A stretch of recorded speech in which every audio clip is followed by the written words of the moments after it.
बंधु माने मीठा बांटिबाको प्रस्तुत हो जातु कारण प्रभु श्री विष्णु एवं माँ लक्ष्मी आशीर्वाद रे आपण आगामी 5 दिन मध्य आपणकर परिवार मध्य 5टी बड़ आश्चर्यजनक खुशी खबर पाइबाकु जाउछंती। आगामी 5 दिन आपणक पाई एते भल शुभ खबर आनिबो। एही 5 दिन मध्य भगवान श्री विष्णु एवं माँ लक्ष्मी कृपा द्वारा अत्यंत शुभ स्वर्गीय संरचना सृष्टि हेउछि। तेबे एही शुभ खबरटी प्रकृतरे आपणक पाई किपरि रहिबो एवं आपणक जीवनर केउ क्षेत्ररे आपण एहाको पाइबे। विश्वास करंतु आपणक आनंदर सीमा रहिबो नाही। जे एही वीडियो को संपूर्ण भाबरे देखे से अत्यंत आनंदित हेबो। एही 5 दिन आपणक पाई एक सुंदर समय अटे, तथापि आपणको किछि सतर्कता अवलंबन करिबाको पड़िबो एवं मने रखिबा एवं कार्य करिबा पाई गुरुत्वपूर्ण विषय गुड़िक मध्य अछि। एहा करिबा द्वारा आपण केवल एही 5 दिनर लाभ पाइबे नाही, बरं भविष्यतरे सर्वाधिक लाभ मध्य पाइबे। एही भिडियोटी आपणक पाई अत्यंत लाभदायक एवं गुरुत्वपूर्ण, तेणु दयाकरी अन्य कार्य को पासरी दियंतु एवं भिडियोटी को शेष पर्यंत देखंतु। भगवान श्री विष्णु एवं माँ लक्ष्मींकर आशीर्वाद आपणक उपरे किपरि बर्षिबो एवं से 5टी बड़ खबर कौन हेबो ताहा जानिबा पाई तेबे भिडियोटी आरंभ करिबा पूर्वरु सर्वप्रथमे भगवान श्री विष्णु एवं माँ लक्ष्मींकर प्रकृत भक्त माने प्रथमे कमेंट बॉक्स रे जय श्री विष्णु जय माँ लक्ष्मी अवश्य लिखंतु एवं वीडियो को लाइक करी चैनल टी को सब्सक्राइब करि दियंतु। तो बंधु माने आगामी 5 दिन आपणक पाई बहुत गुरुत्वपूर्ण। भगवान श्री विष्णु एवं माँ लक्ष्मींकर आशीर्वाद सहित आपणक राशि पाई किपरि प्रकाशित हेबो। एही 5 दिन आपणक पाई अत्यंत भाग्यशाली साब्यस्त हेबाकु जाउछि। एही 5 दिन मध्यरे ग्रह गोचर एपरि जे आपण लाभ पाइबाकु जाउछंती। आपणक जीवन रे एक बड़ परिवर्तन आसीबो। आपण एक अनन्य खुशी अनुभव करिवे। आपण व्यक्तिगत भावरे अनुभव करिवे जे एही 5 दिनर अवधि आपणकु निकट अतीत तुलना रे बहुत अधिक लाभ आणुछि एवं आपण निरंतर सफलता हासिल करिवे। आगामी 5 दिन मध्यरे समय आपणक पाई असाधारण भावरे भाग्यवान। एही 5 दिन मध्यरे आपण आपणकर प्रगति संबंधी शुभ खबर मध्य पाइबे। आपण धार्मिक एवं आध्यात्मिक कार्यकलाप किछि समय बितांतु। एही समय जड़े प्रसिद्ध समाज संस्कारक साथ आपणक भितरे सकारात्मक शक्ति सृष्टि करिबो। एही 5 दिन मध्यरे पिला माने एवं युवक माने सेमानकर लक्ष्य उपरे ध्यान देबे। यह व्यतीत आपणकर अंतर्निहित कौशल एवं सामाजिक दक्षता आपणक उन्नति रे एक प्रमुख भूमिका ग्रहण करिबो। आपण आपणकर बुद्धिमता एवं चतुरता माध्यमरे आपणकर संपर्कर नेटवर्क को प्रभावशाली भावरे व्यवहार करि पारिबे। भाई भौणी किंबा संपर्कियों सहित जेकोसी विवाद मध्यस्थता माध्यमरे समाधान हेबो एवं आपणकर मृदुभाषी स्वभाव एवं उदार दृष्टिकोण एही समय मध्यरे आपणक चारिपाखरे थिबा लोकंकु प्रभावित करिबो। आपण भल समय पुरुणा मतभेद एवं भूल बुझामणार समाधान करिवे। पिला माने सेमानंकर पाठ पढ़ारे इच्छित फलाफल हासिल करबाको स्थिर होइचंती। परिवारर वयस्क मानंकर आशीर्वाद आपणक पाई लाभदायक साब्यस्त हेबो। सेमानंकर कृपा आपणक सहित रहिबो एवं आपण एही समय आपणक परिवार सदस्यंक सहित शांति समन्वय एवं खुशी रे बिताइबे।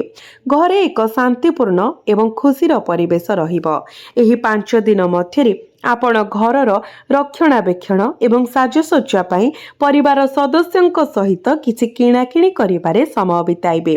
एही समय वृत्तिगत अध्ययन करुथुबा छात्र माने प्रचुर सफलता हासिल करिवे। तेणु आपणको आपणक पाठ पढ़ारे संपूर्ण मन देई ध्यान देवा उचित। एहा सहित किछि व्यक्तिंक पाई एही 5 दिन मध्यरे निकटतम अतिथिंकर आगमन घरे एक उत्सवमुखी परिवेश सृष्टि करिबो। परिवारर समस्त सदस्य खुशीर मुहूर्त बांटिबे एवं गुरुत्वपूर्ण प्रसंग गुड़िक उपरे आलोचना हेबो, जहाँ अनेक समस्यार समाधान करिबो। ଯେଉଁଠାରେ ଆପଣ ପୂର୍ବରୁ ବାଧାପ୍ରାପ୍ତ ହୋଇଥିଲେ ସେଗୁଡ଼ିକ ସହିତ ଜଡ଼ିତ ସମସ୍ୟା ମଧ୍ୟ ଅଟକି ରହିଥିବା ପ୍ରକଳ୍ପଗୁଡ଼ିକ ଏବେ ସୁଗମ ଭାବରେ ଆଗେଇବ ଏବଂ ଏହି ସମୟ ମଧ୍ୟରେ ପରିବାର ମଧ୍ୟରେ ଶାନ୍ତି ଏବଂ ସଦ୍ଭାବ ବଜାୟ ରଖିବା ଆପଣଙ୍କର ସର୍ବୋଚ୍ଚ ପ୍ରାଥମିକତା ରହିବ। ଆପଣ କାର୍ଯ୍ୟ ଏବଂ ପାରିବାରିକ ଜୀବନ ମଧ୍ୟରେ ଏକ ଉତ୍କୃଷ୍ଟ ସନ୍ତୁଳନ ରକ୍ଷା କରିବେ। ଆପଣ ଆପଣଙ୍କ ପିଲାମାନଙ୍କର ଶିକ୍ଷା ସହିତ ଜଡ଼ିତ କାର୍ଯ୍ୟରେ ବିଶେଷ ବ୍ୟସ୍ତ ରହିବେ। ଏହି ସମୟ ମଧ୍ୟରେ ନିକଟ ସମ୍ପର୍କୀୟମାନଙ୍କ ସହିତ ସମ୍ପର୍କକୁ ସୁଦୃଢ଼ କରିବାରେ ମଧ୍ୟ ଆପଣ ଏକ ଗୁରୁତ୍ୱପୂର୍ଣ୍ଣ ଭୂମିକା ଗ୍ରହଣ କରିବେ। ଏହା ବ୍ୟତୀତ ଯଦି ଆପଣ ଏହି 5 ଦିନ ମଧ୍ୟରେ କୌଣସି ସ୍ଥାନରେ ଟଙ୍କା ନିବେଶ କରନ୍ତି ତେବେ ନିଶ୍ଚିତ ରୁହନ୍ତୁ ଯେ ଆପଣ ଭବିଷ୍ୟତରେ ଗୁରୁତ୍ୱପୂର୍ଣ୍ଣ ଲାଭ ପାଇବେ। ନିବେଶ ଦୃଷ୍ଟିକୋଣରୁ ଏହା ଆପଣଙ୍କ ପାଇଁ ଏକ ଅତ୍ୟନ୍ତ ଶୁଭ ସମୟ। ଆପଣ ଯେଉଁଠାରେ ବିନିଯୋଗ କରିବେ ଆପଣ ଭବିଷ୍ୟତରେ ଯଥେଷ୍ଟ ଲାଭ ପାଇବେ। ଏହା ସହିତ ଆପଣ ବକେୟା ଆଦାୟ କରିବାର ସମ୍ଭାବନା ଅଛି। ଏହା ଆପଣ କାହାକୁ ଋଣ ଦେଇଥିବା ଟଙ୍କା ହେଉ, ଆପଣଙ୍କର ବ୍ୟବସାୟ କିମ୍ବା ବାଣିଜ୍ୟରେ ଫସି ରହିଥିବା ପାଣ୍ଠି ହେଉ କିମ୍ବା ଚାକିରି ପ୍ରୋତ୍ସାହନ ପାଇଁ ପଡ଼ି ରହିଥିବା ଟଙ୍କା ଫେରି ପାଇବାର ଯଥେଷ୍ଟ ସମ୍ଭାବନା ଅଛି। ତଥାପି ଏହି 5 ଦିନର ଅବଧିରେ ଅପରିଚିତ ଲୋକଙ୍କ ସହିତ ସମ୍ପର୍କ ବୃଦ୍ଧି ନ କରିବା କିମ୍ବା ବାହାର ଲୋକଙ୍କୁ ଆପଣଙ୍କ ପାରିବାରିକ ମାମଲାରେ ହସ୍ତକ୍ଷେପ କରିବାକୁ ନ ଦେବା ପାଇଁ ବିଶେଷ ଧ୍ୟାନ ଦିଅନ୍ତୁ। ଗାଡ଼ି ଚଳାଇବା ସମୟରେ ମୋବାଇଲ ଫୋନ୍ ବ୍ୟବହାର କରନ୍ତୁ ନାହିଁ କାରଣ ଦୁର୍ଘଟଣାର ଆଶଙ୍କା ଅଛି। ଏହାକୁ ସତର୍କତାର ଏକ ଶବ୍ଦ ବୋଲି ବିବେଚନା କରନ୍ତୁ। ଏହା ସହିତ ଆପଣଙ୍କ କଥା ପ୍ରତି ସତର୍କ ରୁହନ୍ତୁ କାରଣ ଆପଣ ଅଜାଣତରେ ଏପରି କିଛି କହିପାରନ୍ତି ଯାହା ଆପଣଙ୍କର ସମ୍ପର୍କକୁ କ୍ଷତି ପହଞ୍ଚାଇପାରେ। ତେଣୁ ଏହି 5 ଦିନ ମଧ୍ୟରେ ଆପଣଙ୍କର କ୍ରୋଧ ଏବଂ ଆବେଗକୁ ନିୟନ୍ତ୍ରଣ କରିବା ଅତ୍ୟନ୍ତ ଗୁରୁତ୍ୱପୂର୍ଣ୍ଣ। ବ୍ୟବସାୟ ସମ୍ବନ୍ଧୀୟ ଚିନ୍ତାଗୁଡ଼ିକୁ ଆପଣଙ୍କର ଘରୋଇ ଶାନ୍ତି ଏବଂ ଆରାମକୁ ଛିଣ୍ଡାଇବାକୁ ଦିଅନ୍ତୁ ନାହିଁ। ନୂଆ ଲୋକଙ୍କ ସହିତ ବ୍ୟବହାର କରିବା ସମୟରେ ସତର୍କତା ଅବଲମ୍ବନ କରନ୍ତୁ। ନକାରାତ୍ମକ ମାନସିକତା ଥିବା ଲୋକଙ୍କ ଠାରୁ ଦୂରେଇ ରୁହନ୍ତୁ ଏବଂ ସବୁଠାରୁ ଗୁରୁତ୍ୱପୂର୍ଣ୍ଣ କଥା, କାହାକୁ ଟଙ୍କା ଋଣ ଦିଅନ୍ତୁ ନାହିଁ। ଏହି 5 ଦିନ ବିଷୟରେ ମନେ ରଖନ୍ତୁ। କୌଣସି ପରିସ୍ଥିତିରେ ଆପଣ ଟଙ୍କା ଋଣ ଦେବା ଉଚିତ ନୁହେଁ କାରଣ ଏହା ଅଟକିପାରେ କିମ୍ବା ଆପଣ ଠକାମିର ଶିକାର ହୋଇପାରନ୍ତି। ସତର୍କ ରୁହନ୍ତୁ ଏବଂ ପାଣ୍ଠି ଋଣ ଦେବାରୁ ଦୂରେଇ ରୁହନ୍ତୁ। ଯଦି ଆପଣ ଏହା ବିଚାର କରନ୍ତି ତେବେ ସତର୍କତାର ସହିତ ଚିନ୍ତା କରନ୍ତୁ ଏବଂ ପରିଶୋଧର ଗ୍ୟାରେଣ୍ଟି ଅଛି ବୋଲି ନିଶ୍ଚିତ କରନ୍ତୁ। ଯଦି ଆପଣଙ୍କର କୌଣସି ସନ୍ଦେହ କିମ୍ବା ସଂରକ୍ଷଣ ଅଛି ତେବେ ଏହି ସମୟ ମଧ୍ୟରେ କାହାକୁ ଟଙ୍କା ଋଣ ଦିଅନ୍ତୁ ନାହିଁ। ଭୁଲରେ ମଧ୍ୟ ନଚେତ୍ ଆପଣଙ୍କ ପାଣ୍ଠି ଅଟକି ଯାଇପାରେ। ଏହା ସହିତ ଏହି 5 ଦିନ ମଧ୍ୟରେ ଆପଣଙ୍କର ମୂଲ୍ୟବାନ ଜିନିଷ ଗୁଡ଼ିକୁ ସୁରକ୍ଷିତ ରଖିବା ପାଇଁ ଯତ୍ନବାନ ହୁଅନ୍ତୁ କାରଣ ଚୋରି କିମ୍ବା କ୍ଷତି ହେବାର ଆଶଙ୍କା ଅଛି। ନିବେଶ ସମ୍ପର୍କରେ ଯଦିଓ ଲାଭର ସମ୍ଭାବନା ରହିଛି, ଆପଣ ନିଶ୍ଚିତ ଭାବରେ ଆପଣଙ୍କର ଟଙ୍କା ଦେବା ପୂର୍ବରୁ ଜଣେ ଆର୍ଥିକ ବିଶେଷଜ୍ଞଙ୍କ ସହିତ ପରାମର୍ଶ କରିବା ଉଚିତ। ଯଦିଓ ଗ୍ରହ ସଂଯୋଜନ ବର୍ତ୍ତମାନ ଗୁରୁତ୍ୱପୂର୍ଣ୍ଣ ନିବେଶ ଲାଭ ପାଇଁ ସହାୟକ, ଟିକିଏ ପରାମର୍ଶ ଆପଣଙ୍କୁ ଭଲ ଭାବରେ ସେବା କରିବ। ଏହି 5 ଦିନ ମଧ୍ୟରେ ଆପଣଙ୍କର ପ୍ରେମ ଜୀବନ ପାଇଁ ଘରେ ଏକ ସୁଖଦ ପରିବେଶ ଆଶା କରନ୍ତୁ। ପତି ପତ୍ନୀଙ୍କ ମଧ୍ୟରେ ପୂର୍ବରୁ ଥିବା ଭୁଲ ବୁଝାମଣା ସମାଧାନ ହେବ, ଯାହା ମଧୁର ସମ୍ପର୍କ ଏବଂ ପାରସ୍ପରିକ ସ୍ନେହ ବୃଦ୍ଧି କରିବ। ବନ୍ଧୁମାନେ, ନିକଟ ଅତୀତରେ ଆପଣ ଯେଉଁ ବାଧା ଗୁଡ଼ିକର ସମ୍ମୁଖୀନ ହୋଇଥିଲେ ତାହା କେବଳ ଭାଗ୍ୟର ପରୀକ୍ଷା ନଥିଲା। ଏଥିରେ କାହାର ନକାରାତ୍ମକ ଚିନ୍ତାଧାରା, ଈର୍ଷା, ମନ୍ଦ ଦୃଷ୍ଟି ଏବଂ ଗୁପ୍ତ ଚକ୍ରାନ୍ତ ସାମିଲ ଥିଲା। କିନ୍ତୁ ବର୍ତ୍ତମାନ ଗ୍ରହଗୁଡ଼ିକର ସଂରଚନା ପରିବର୍ତ୍ତନ ହେଉଛି ଏବଂ ଯେତେବେଳେ ଈଶ୍ୱର ନ୍ୟାୟ ପ୍ରଦାନ କରିବାକୁ ବାହାରିବେ ସେ କେବଳ ଆଶୀର୍ବାଦ ପ୍ରଦାନ କରନ୍ତି ନାହିଁ, ସେ ସତ୍ୟ ମଧ୍ୟ ପ୍ରକାଶ କରନ୍ତି। ଧ୍ୟାନ ଦେଇ ଶୁଣନ୍ତୁ। ଆଗାମୀ କିଛି ଦିନ ମଧ୍ୟରେ ଆପଣ ଏକ ସାଧାରଣ ସଂକେତ ପାଇପାରନ୍ତି ଯାହା ପ୍ରଥମ ନଜରରେ ସାଧାରଣ ମନେ ହୁଏ। ହୁଏତ ଏକ ପୁରୁଣା ବାର୍ତ୍ତା, ଏକ ଫୋନ୍ କଲ୍ କିମ୍ବା ଜଣେ ପୁରୁଣା ପରିଚିତଙ୍କ ସହିତ ଏକ ସୁଯୋଗ।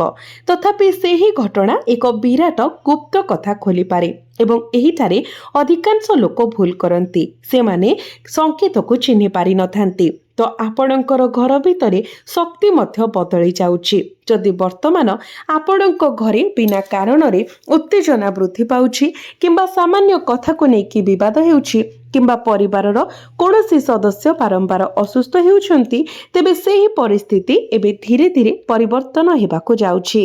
ତଥାପି ଏହା ସହିତ ଏକ ଚେତାବନୀ ଯୋଡ଼ି ହୋଇଛି। ରାତିରେ ଯଦି ଆପଣଙ୍କୁ କିଛି ସ୍ୱପ୍ନ ଆସୁଛି, ତେବେ ତାକୁ ଅଣଦେଖା କରନ୍ତୁ ନାହିଁ। ବନ୍ଧୁମାନେ, ଈଶ୍ୱର କେତେକ ସମୟରେ ସ୍ୱପ୍ନ ମାଧ୍ୟମରେ ସଂକେତ ଦିଅନ୍ତି। ତ ଆପଣ ଏପରି ସ୍ୱପ୍ନ ଦେଖିବାକୁ ଯାଉଛନ୍ତି ଯାହା ଆଗାମୀ ପରିବର୍ତ୍ତନର ସଂକେତ ଦିଏ। କିନ୍ତୁ ମନେ ରଖନ୍ତୁ, ଯେତେବେଳେ ଭାଗ୍ୟ ପରିବର୍ତ୍ତନ ହୁଏ ସେତେବେଳେ ଅବିଶ୍ୱାସୀ ଲୋକମାନେ ପ୍ରଥମେ ଦୂରେଇ ଯାଆନ୍ତି ଏବଂ ବର୍ତ୍ତମାନ ଆପଣଙ୍କ ସହିତ ଠିକ୍ ସେହିପରି ଘଟୁଛି। ଆପଣଙ୍କ ପାଇଁ ଧନ ସମ୍ବନ୍ଧୀୟ ଏକ ସମନ୍ୱୟ ସୃଷ୍ଟି ହେଉଛି ଯାହା ବହୁଦିନ ଧରି ଦେଖାଯାଇ ନାହିଁ।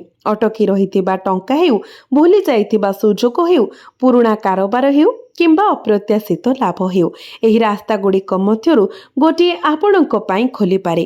କିନ୍ତୁ ସତର୍କ ରୁହନ୍ତୁ, ଏହି ଧନ ଏକ ପରୀକ୍ଷା ସହିତ ଆସେ, କାରଣ ଚମକୁଥିବା ସବୁ କିଛି ସୁନା ନୁହେଁ ଏବଂ କେହି ଜଣେ ଆପଣଙ୍କୁ ମିଠା କଥାରେ ଫସାଇବାକୁ ଚେଷ୍ଟା କରିପାରେ। ଏହିଠାରେ ଆପଣଙ୍କୁ ସତର୍କ ରହିବାକୁ ପଡ଼ିବ। ଯଦି ଆପଣ ଏଠାରେ ବୁଦ୍ଧିମାନ ଭାବରେ କାର୍ଯ୍ୟ କରନ୍ତି, ତେବେ ସେହି ସୁଯୋଗ ଆପଣଙ୍କର ଆର୍ଥିକ ପରିସ୍ଥିତିକୁ ବଦଳାଇ ଦେଇପାରେ। ଏବେ ଏକ ଅତ୍ୟନ୍ତ ଗୁରୁତ୍ୱପୂର୍ଣ୍ଣ କଥା। ଅପେକ୍ଷାର ସମୟ ଶେଷ ହୋଇଛି, ତଥାପି ଏଠାରେ ଏକ ମୋଡ଼ ଅଛି ଯାହା ଅନେକଙ୍କୁ ଆଶ୍ଚର୍ଯ୍ୟ କରିବ। ଯିଏ ଆପଣଙ୍କୁ ସବୁଠାରୁ ଅଧିକ କନ୍ଦାଇଥିଲେ, ଯିଏ ଆପଣଙ୍କର ବିଶ୍ୱାସକୁ ହଲାଇ ଦେଇଥିଲେ ଏବଂ ଆପଣଙ୍କର ଶକ୍ତିକୁ କମ୍ ଆକଳନ କରିଥିଲେ, ନିକଟ ଭବିଷ୍ୟତରେ ଆପଣଙ୍କର ପ୍ରଗତି ଦେଖି ଅସ୍ଥିର ହୋଇପାରନ୍ତି। ସେହି ମୁହୂର୍ତ୍ତ ହେବ ଯେତେବେଳେ ବ୍ରହ୍ମାଣ୍ଡ ସେମାନଙ୍କୁ ସେମାନଙ୍କ କାର୍ଯ୍ୟର ପରିଣାମ ଅନୁଭବ କରାଇବ। କିନ୍ତୁ ଅପେକ୍ଷା କରନ୍ତୁ, ଆପଣଙ୍କ ଭାଗ୍ୟରେ ଏକ ସାକ୍ଷାତ ଲେଖା ହେଉଛି ଯାହା ସବୁ କିଛି ବଦଳାଇ ଦେଇପାରେ। ଏହା ଏକ ପୁରୁଣା ପରିଚିତ ଯାହାକୁ ଆପଣ ବର୍ଷ ବର୍ଷ ପୂର୍ବରୁ ଛାଡ଼ି ଆସିଥିଲେ, କିମ୍ବା ଏପରି ଜଣେ ବ୍ୟକ୍ତିଙ୍କ ସହିତ ହୋଇପାରେ ଯିଏ ଆପଣଙ୍କ ଜୀବନରେ ଅପ୍ରତ୍ୟାଶିତ ଭାବରେ ପ୍ରବେଶ କରିଛନ୍ତି। ପ୍ରଥମ ନଜରରେ ଘଟଣାଟି ସାଧାରଣ ମନେ ହୁଏ, କିନ୍ତୁ ପରେ ଆପଣ ଅନୁଭବ କରିବେ ଯେ ଏହା ଆପଣଙ୍କ ଜୀବନର ଏକ ମୋଡ଼ ଥିଲା ଯାହା ଈଶ୍ୱରଙ୍କ କୃପାରୁ ପରବର୍ତ୍ତୀ ଅଧ୍ୟାୟରେ ଆରମ୍ଭକୁ ଚିହ୍ନିତ କରୁଛି। ଧ୍ୟାନର ସହିତ ଶୁଣନ୍ତୁ। ବହୁତ କମ୍ ଲୋକ ବୁଝନ୍ତି ଯେ ଭାଗ୍ୟର ସର୍ବୋତ୍ତମ ବାର୍ତ୍ତା ଗୁଡ଼ିକ ପ୍ରାୟତଃ ଶବ୍ଦରେ ନୁହେଁ ବରଂ ନୀରବତାରେ ଲୁଚି ରହିଥାଏ। ଆପଣଙ୍କ ଚାରିପାଖରେ ଘଟୁଥିବା ଛୋଟ ଛୋଟ ଘଟଣା ଗୁଡ଼ିକ ପ୍ରତି ଧ୍ୟାନ ଦେବାର ସମୟ ଆସିଛି। ଗ୍ରହ ଗତି ସୂଚିତ କରୁଛି ଯେ ଏକ ମୋଡ଼ ନିକଟତର ହେଉଛି, ବିଶେଷ କରି ସନ୍ଧ୍ୟା ଏବଂ ରାତି ସମୟରେ, ଯାହା ପ୍ରାରମ୍ଭରେ ସାଧାରଣ ମନେ ହୁଏ କିନ୍ତୁ ଶେଷରେ ଆପଣଙ୍କ ଭାଗ୍ୟର ଗତିକୁ ପରିବର୍ତ୍ତନ କରିପାରେ। ତଥାପି ସତର୍କ ରୁହନ୍ତୁ, ଏଠାରେ ଏକ ଦୃଢ଼ ଚେତାବନୀ ମଧ୍ୟ ଦୃଶ୍ୟମାନ ହେଉଛି। ଆପଣଙ୍କ ଚାରିପାଖରେ କେହି ଜଣେ ଅଛନ୍ତି ଯିଏ ଆପଣଙ୍କ ପ୍ରଗତିରେ ଗୁପ୍ତ ଭାବରେ ବିଚଳିତ। ସେମାନେ ଖୋଲାଖୋଲି ଭାବରେ ଆପଣଙ୍କ ବିରୋଧ କରିବେ ନାହିଁ, କିନ୍ତୁ ସେମାନଙ୍କର ନକାରାତ୍ମକ ମାନସିକତା ଆପଣଙ୍କ ରାସ୍ତାରେ ପ୍ରତିବନ୍ଧକ ସୃଷ୍ଟି କରିବାକୁ ଚେଷ୍ଟା କରିପାରେ। ତେଣୁ ଆଗାମୀ ଦିନରେ ଆପଣଙ୍କର ଯୋଜନା ଗୁଡ଼ିକୁ ଯଥାସମ୍ଭବ ଗୁପ୍ତ ରଖନ୍ତୁ। କାହା ସହିତ ଆପଣଙ୍କର ଯୋଜନା ଗୁଡ଼ିକୁ ସେୟାର କରନ୍ତୁ ନାହିଁ। ମନେ ରଖନ୍ତୁ, ଯେଉଁମାନେ ଆପଣଙ୍କ ସାମ୍ନାରେ ହସୁଛନ୍ତି ସେମାନେ ସମସ୍ତେ ଆପଣଙ୍କର ଶୁଭେଚ୍ଛାକାରୀ ନୁହନ୍ତି ଏବଂ ଯେଉଁମାନେ ନୀରବ ରହୁଛନ୍ତି ସେମାନେ ଶତ୍ରୁ ନୁହନ୍ତି। ଏହି ସମୟରେ ଈଶ୍ୱର ଆପଣଙ୍କୁ ଆଶୀର୍ବାଦ କରିବାକୁ ଚାହାନ୍ତି। ଯଦି ଆପଣ ଗତ କିଛି ମାସ ମଧ୍ୟରେ ଆର୍ଥିକ ଅସୁବିଧାର ସମ୍ମୁଖୀନ ହୋଇଛନ୍ତି, ଯଦି ଟଙ୍କା ଆସିବା ପୂର୍ବରୁ ବନ୍ଦ ହୋଇଯାଇଛି କିମ୍ବା ଯଦି ଆପଣ ଆପଣଙ୍କ କଠିନ ପରିଶ୍ରମର ପୂର୍ଣ୍ଣ ଫଳ ପାଇନାହାନ୍ତି, ତେବେ ଗ୍ରହଗୁଡ଼ିକର ଗୋଚର ଏବେ ଧୀରେ ଧୀରେ ଆପଣଙ୍କ ସପକ୍ଷରେ ପରିବର୍ତ୍ତନ ହେଉଥିବା ପରି ମନେ ହେଉଛି। ଅଟକି ରହିଥିବା ଟଙ୍କା, ପୁରୁଣା ଦେୟ, ଏକ ନୂତନ ସୁଯୋଗ କିମ୍ବା ହଠାତ୍ ଆର୍ଥିକ ଲାଭ ପୁନରୁଦ୍ଧାର ପାଇଁ ଏକ ପଥ ଆପଣଙ୍କ ପାଇଁ ଖୋଲିପାରେ। ତଥାପି ଏଠାରେ ଏକ ରହସ୍ୟ ଅଛି। ଏହି ଆର୍ଥିକ ସୁଯୋଗ ସିଧାସଳଖ ଆସିବ ନାହିଁ। ପ୍ରଥମେ ଏକ ଛୋଟ ପରୀକ୍ଷା ହେବ, ଏକ ପରୀକ୍ଷା ଯାହା ଆପଣଙ୍କର ଧୈର୍ଯ୍ୟକୁ ମାପିବ। ଯେଉଁମାନେ ଭୟଭୀତ ହେବେ ସେମାନେ ସୁଯୋଗ ହରାଇବେ, ଯେତେବେଳେ କି ଯେଉଁମାନେ ଶାନ୍ତ ରହିବେ ସେମାନେ ଲାଭ ପାଇବେ।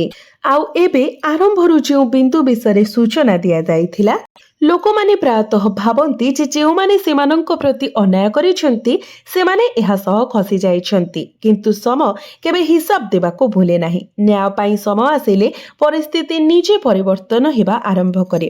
ଯଦି ଆପଣ ଏହା ସହିତ ଏକମତ, ତେବେ କମେଣ୍ଟ ବକ୍ସରେ ନିଜର ମତାମତ ନିଶ୍ଚୟ ଜଣାନ୍ତୁ। କୁହାଯାଏ ଯେ ଯେଉଁମାନେ ସଚ୍ଚୋଟ ହୃଦୟରେ ଈଶ୍ୱରଙ୍କୁ ଡାକି ନିରାଶାର ଅନ୍ଧାର ମୁହୂର୍ତ୍ତରେ ମଧ୍ୟ ଆଗକୁ ବଢ଼ିବାର ରାସ୍ତା ପାଆନ୍ତି, ସେମାନଙ୍କର ସମ୍ପର୍କରେ ଦୂରତା ଅନୁଭବ କରୁଥିବା ଲୋକଙ୍କ ପାଇଁ ପରିସ୍ଥିତି ଧୀରେ ଧୀରେ ସୁଧୁରିପାରେ। ତଥାପି ଏଠାରେ ସତର୍କତାର ଏକ ଶବ୍ଦ ଅଛି। ଅସମାହିତ ସମସ୍ୟାଗୁଡ଼ିକୁ ଚାପି ରଖନ୍ତୁ ନାହିଁ। ଭୁଲ ବୁଝାମଣା ଯେତେ ଅଧିକ ସମୟ ଲୁଚି ରହିବ ସେତେ ଅଧିକ ହେବ। ଯଦି କେହି ଆପଣଙ୍କ ଜୀବନକୁ ଫେରିବାକୁ ଚେଷ୍ଟା କରନ୍ତି, ତେବେ ଶୀଘ୍ର ନିଷ୍ପତ୍ତି ନିଅନ୍ତୁ ନାହିଁ। ପ୍ରଥମେ ସେମାନଙ୍କ ଉଦ୍ଦେଶ୍ୟକୁ ବୁଝନ୍ତୁ, ତାପରେ ଆଗକୁ ବଢ଼ନ୍ତୁ। ଆପଣଙ୍କର ପାରିବାରିକ ଜୀବନରେ ମଧ୍ୟ ଏକ ଗୁରୁତ୍ୱପୂର୍ଣ୍ଣ ପରିବର୍ତ୍ତନ ଦେଖାଯାଉଛି। ଘରର ଜଣେ ବଡ଼ ଲୋକଙ୍କର ପରାମର୍ଶ ଆଗାମୀ ଦିନରେ ଆପଣଙ୍କ ପାଇଁ ବହୁତ ଉପଯୋଗୀ ହୋଇପାରେ। ଆପଣ ବର୍ତ୍ତମାନ ଯାହା ତୁଚ୍ଛ ବୋଲି ଭାବୁଛନ୍ତି ତାହା ଶେଷରେ ବଡ଼ ସଫଳତାର କାରଣ ହୋଇପାରେ। କିନ୍ତୁ ଅପେକ୍ଷା କରନ୍ତୁ, ସବୁଠାରୁ ବଡ଼ ରହସ୍ୟ ଏପର୍ଯ୍ୟନ୍ତ ପ୍ରକାଶିତ ହୋଇନାହିଁ। କାରଣ ଗ୍ରହ ସଂରଚନା ଆଉ ଏକ ସଂକେତ ପ୍ରଦାନ କରୁଛି। ଆପଣଙ୍କ ଜୀବନରେ ହଠାତ୍ ଏପରି ଖବର ମିଳିପାରେ ଯାହା ଆପଣ କେବେ ଆଶା କରିନଥିଲେ। ପ୍ରଥମେ ଆପଣ ଏହାକୁ ବିଶ୍ୱାସ କରିପାରିବେ ନାହିଁ। ଆପଣ 2 ଥର ଯାଞ୍ଚ କରିବେ, ତଥାପି ଏହା ଅସତ୍ୟ ଲାଗିପାରେ। ତଥାପି ସେହି ଖବର ଆପଣଙ୍କ ଜୀବନରେ ଏକ ନୂତନ ଅଧ୍ୟାୟର ଆରମ୍ଭ କରିପାରେ। ଏବଂ ଏହା ସେହି ମୁହୂର୍ତ୍ତ ଯେଉଁଠାରେ ଅନେକ ଲୋକ ଭୟଭୀତ ଅନୁଭବ କରନ୍ତି। କାରଣ ପରିବର୍ତ୍ତନ ସର୍ବଦା ଆରାମଦାୟକ ନୁହେଁ, କିନ୍ତୁ ଆପଣଙ୍କ ପାଇଁ ଏହି ପରିବର୍ତ୍ତନ ପ୍ରଗତିର ଏକ ସଂକେତ। ଗ୍ରହମାନଙ୍କର ଗତି ସୂଚାଇ ଦେଉଛି ଯେ ଅନ୍ୟମାନେ ଅସମ୍ଭବ ମନେ କରୁଥିବା କାର୍ଯ୍ୟରେ ସଫଳତା ପାଇବାର ସମ୍ଭାବନା ବଢ଼ିବାରେ ଲାଗିଛି। ଅନ୍ୟ ଶବ୍ଦରେ, ଆପଣଙ୍କର ବୀଜ ସେହି ସ୍ଥାନରୁ ଆରମ୍ଭ ହୋଇପାରେ ଯେଉଁଠାରେ ଅନ୍ୟମାନେ ଆପଣଙ୍କୁ ପରିତ୍ୟାଗ କରିଥିଲେ, ଯେଉଁଠାରେ ଲୋକମାନେ କହିଥିଲେ ଯେ ଆପଣ ଏହା କରିପାରିବେ ନାହିଁ। ଭାଗ୍ୟ ଆପଣଙ୍କୁ ସେମାନଙ୍କୁ ଭୁଲ ପ୍ରମାଣିତ କରିବାର ସୁଯୋଗ ଦେଇପାରେ ଏବଂ ଏହା ଈଶ୍ୱରଙ୍କର ସର୍ବଶ୍ରେଷ୍ଠ କୃପା। ସେ ଜଣେ ବ୍ୟକ୍ତିଙ୍କୁ ସେହି ସ୍ଥାନରୁ ଉପରକୁ ଉଠାଇ ଦିଅନ୍ତି ଯେଉଁଠାରେ ଦୁନିଆ ତାଙ୍କୁ ପରାଜିତ ବୋଲି ଲେଖିଦେଇଛି। କିନ୍ତୁ ସତର୍କ ରୁହନ୍ତୁ, ଅହଙ୍କାରରୁ ଦୂରେଇ ରୁହନ୍ତୁ।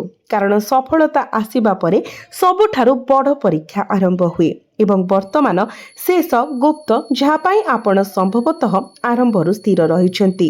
ଆପଣଙ୍କ ଭାଗ୍ୟରେ ଏକ ମୁହୂର୍ତ୍ତ ସୃଷ୍ଟି ହେଉଛି ଯେଉଁଠାରେ ଅତୀତ ଏବଂ ଭବିଷ୍ୟତ ମୁହାଁମୁହିଁ ଛିଡ଼ା ହେବେ। ଗୋଟିଏ ପଟେ ପୁରୁଣା କ୍ଷତ ହେବ, ଅନ୍ୟପଟେ ନୂତନ ସୁଯୋଗ। ଗୋଟିଏ ପଟେ ଯନ୍ତ୍ରଣାଦାୟକ ସ୍ମୃତି, ଅନ୍ୟପଟେ ସଫଳତାର ଦ୍ୱାର। ଏବଂ ସେହି ମୁହୂର୍ତ୍ତରେ ଆପଣଙ୍କୁ ନିଷ୍ପତ୍ତି ନେବାକୁ ପଡ଼ିବ। ଆପଣ ଅତୀତର ଯନ୍ତ୍ରଣାକୁ ଲାଗି ରହିବେ ନା ଆପଣ ଏକ ନୂତନ ଜୀବନ ଆଡ଼କୁ ପାଦ ଦେବେ। ଈଶ୍ୱରଙ୍କର ବାର୍ତ୍ତା ସ୍ପଷ୍ଟ, ଅତୀତକୁ ଛାଡ଼ି ଦିଅନ୍ତୁ। କାରଣ ଆପଣଙ୍କ ପାଇଁ ଆଗକୁ ଯାହା ଅଛି ତାହା ବହୁତ ବଡ଼ ହୋଇପାରେ। ମନେ ରଖନ୍ତୁ, କୌଣସି ଲୁହ ବ୍ୟର୍ଥ ହୁଏ ନାହିଁ, କୌଣସି ପ୍ରାର୍ଥନା ଶୁଣାଯାଏ ନାହିଁ, କୌଣସି ସଂଘର୍ଷ ବ୍ୟର୍ଥ ହୁଏ ନାହିଁ ଏବଂ ପ୍ରତ୍ୟେକ ଅନ୍ଧାର ରାତି ପରେ ଏକ ନୂତନ ସକାଳ ଅନିବାର୍ଯ୍ୟ ଆସେ। ତ ଆପଣଙ୍କ ପାଇଁ ଆଗାମୀ ସମୟ ଆପଣଙ୍କ ଜୀବନରେ ସମ୍ମାନ, ସୁଯୋଗ, ଆତ୍ମବିଶ୍ୱାସ ଏବଂ ପ୍ରଗତି ପାଇଁ ନୂତନ ଦ୍ୱାର ଖୋଲିପାରେ। କେବଳ ଆପଣଙ୍କର ମନକୁ ନକାରାତ୍ମକତାରୁ ମୁକ୍ତ ରଖନ୍ତୁ। ଈଶ୍ୱରଙ୍କ ଉପରେ ବିଶ୍ୱାସ ରଖନ୍ତୁ, ଧାର୍ମିକ କାର୍ଯ୍ୟ ଜାରି ରଖନ୍ତୁ ଏବଂ ଧୈର୍ଯ୍ୟବାନ ରୁହନ୍ତୁ। କାରଣ ସମୟର ଚକ ଘୁରୁଛି ଏବଂ ଏହା ଧୀରେ ଧୀରେ ଆପଣଙ୍କ ସପକ୍ଷରେ ସମାନ ହେଉଥିବା ପରି ମନେ ହୁଏ। ଈଶ୍ୱରଙ୍କ ଆଶୀର୍ବାଦ ଆପଣଙ୍କ ସହିତ ଅଛି।